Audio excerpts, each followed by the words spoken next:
Hello. Welcome back to another Legacy CNC video. And if this is your first time, thanks for being here.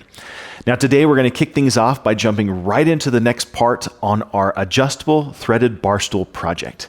And today we're going to be producing this leg. And it's a two-step process, which includes cutting out the actual shape of the leg as well as adding the joinery using multiple workstations. So come with me and let's head on over to our new Robbie 1 CNC system where we'll walk through how to make this part on that new CNC system. Now those of you that might be new to some of these legacy videos, I like to break out some of the decisions that I make when I'm making parts on the CNC machine. That way you can get as much information as possible and learn also from my mistakes. So the first thing I want to point out is how the part is being mounted. And so there's lots of different methods for mounting parts. But here we're using a T-slot table that has channels going along the X and the Y axis. And because it was made with the CNC, we know that those are parallel and perpendicular to the machine. So we can take advantage of that by applying hardware or clamps. In this case, we've combined it with Legacy's Low Pro clamps to make it really easy to get parts in and out. What I really love about these clamps is when you're actually tightening them down, not only is it putting side pressure, but it's also traveling at a downward slope, ensuring that the edge of the part isn't accidentally lifted as pressure is being applied to the material. Now the only cutter we're going to use to cut out the leg is this 1/2" 2-flute straight cutter, and you can find this at magnate.net. I believe the part number is 285B. This tool is cutting at 160 inches per minute and rotating at 18,000 RPM, which gives me a chip thickness of about 0.0044, so just larger than 0.004 of an inch. For this material, this is alder. Usually a good chip thickness range is between 0.003 and 0.013, and so I'm hitting the low end of that range. We could easily speed this up if we wanted to. I'm also taking a little more than 1/4 inch per pass, but I'm not cutting all the way through. So this is the same strategy I used in the seat. To prevent the cutter from cutting into my table fixture, I decided to stop shy, leaving about 1/8 inch on the bottom, and we're going to clean that up with secondary tools like using a bandsaw and a flush trim router. In total, I need 4 of these legs for the bar stool, and the Low Pro clamps make it really easy to get these blanks in and out. I was able to cut all 4 legs in just over 8 minutes. So the one tip that I do often, just saves me a lot of hassle, is oversizing my blank so I have plenty of clearance for the cutter to cut out the part without running into the risk of hitting my clamps. Now we always have the option of using other tools to do this exact same job.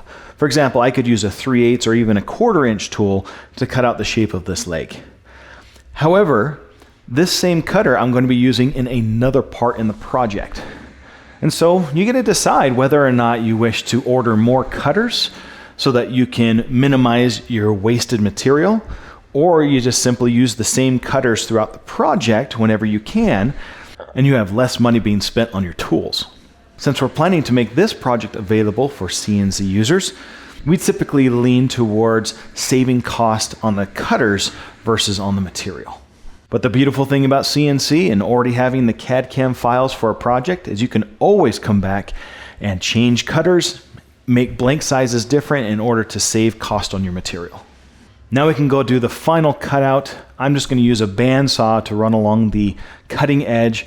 I like to get that as close as I can so I have less work for the flush trim router to do. And then we use our router to clean up those edges. Now the next phase is adding the joinery to the legs. But before we can go and put that in the vertical workstation to do that, we need to create a custom fence because this part literally has no straight edges. And so we need to create something that follows that same curve so that when we put the leg back into the machine, it's perfectly oriented so that the face of the joint is parallel to the face of the cutter. So we're going to make this out of MDF. And I'm going to point out that underneath the MDF, we've placed a spoil board. That's because this is the only program that is truly going to cut out the part completely. And again, this is the other method you can use for cutting out blanks without cutting into your fixture tables. So if you can find a piece of 1/8 inch scrap material, it works really well because you can always throw it away afterwards.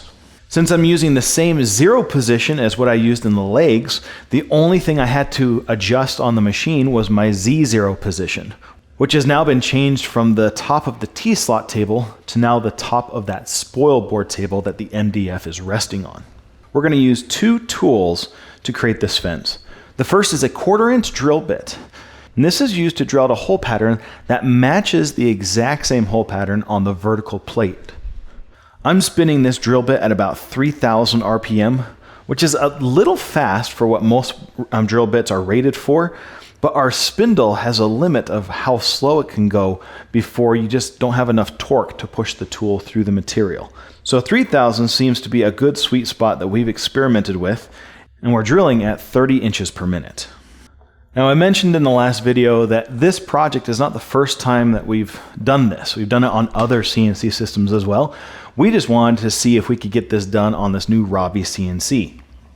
So the original fence design didn't have these large pocketed holes in place. These are clearance holes so that we can use our big bar clamps to hold the parts in place. However, trying to be clever and adding this to this existing part, I miscalculated and positioned these big pocketed holes in the wrong location. So even though I'm spending the time cutting them out, I can't even use them. This second cutter that's creating those round pockets and cutting out the shape of the fence is a 1/4 inch down spiral cutter. And it's rotating at 19,000 RPM and cutting at 180 inches per minute. This gives me a chip thickness of just under 0.005, so 5/1000 of an inch. The range for MDF can vary based on the type of cutter that you're using.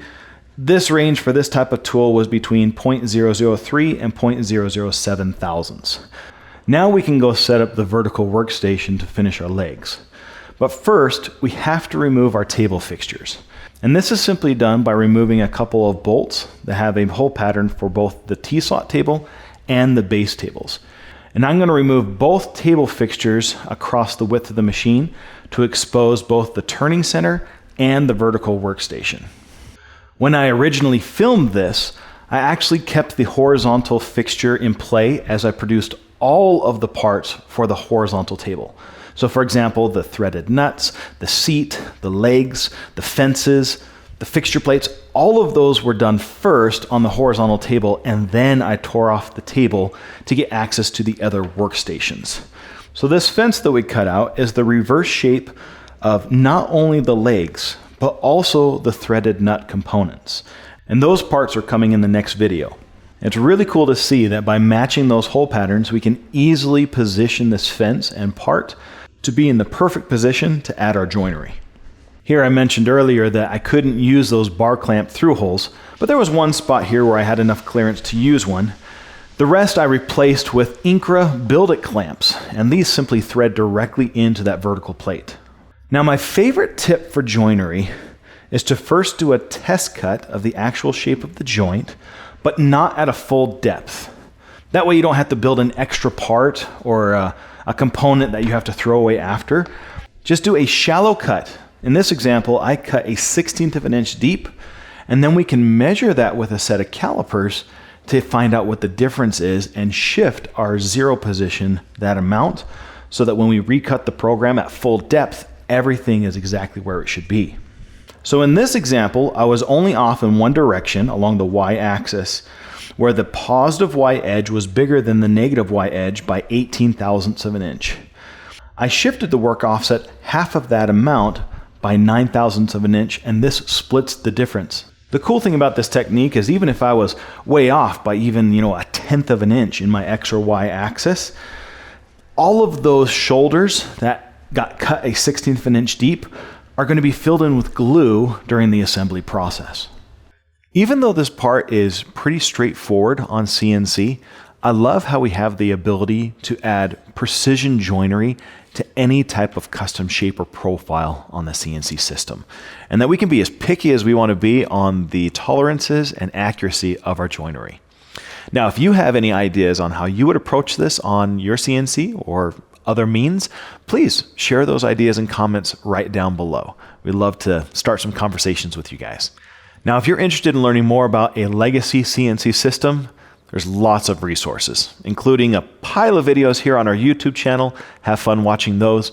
But I also recommend jumping on over to our website at legacywoodworking.com to get more detailed information on the actual CNC systems. In the next video, we are going to be producing the threaded nut component that attaches to these legs that will have internal threads. So keep an eye out for that one. That one's really cool to watch. As always, thanks for watching, and we'll see you guys in the next video.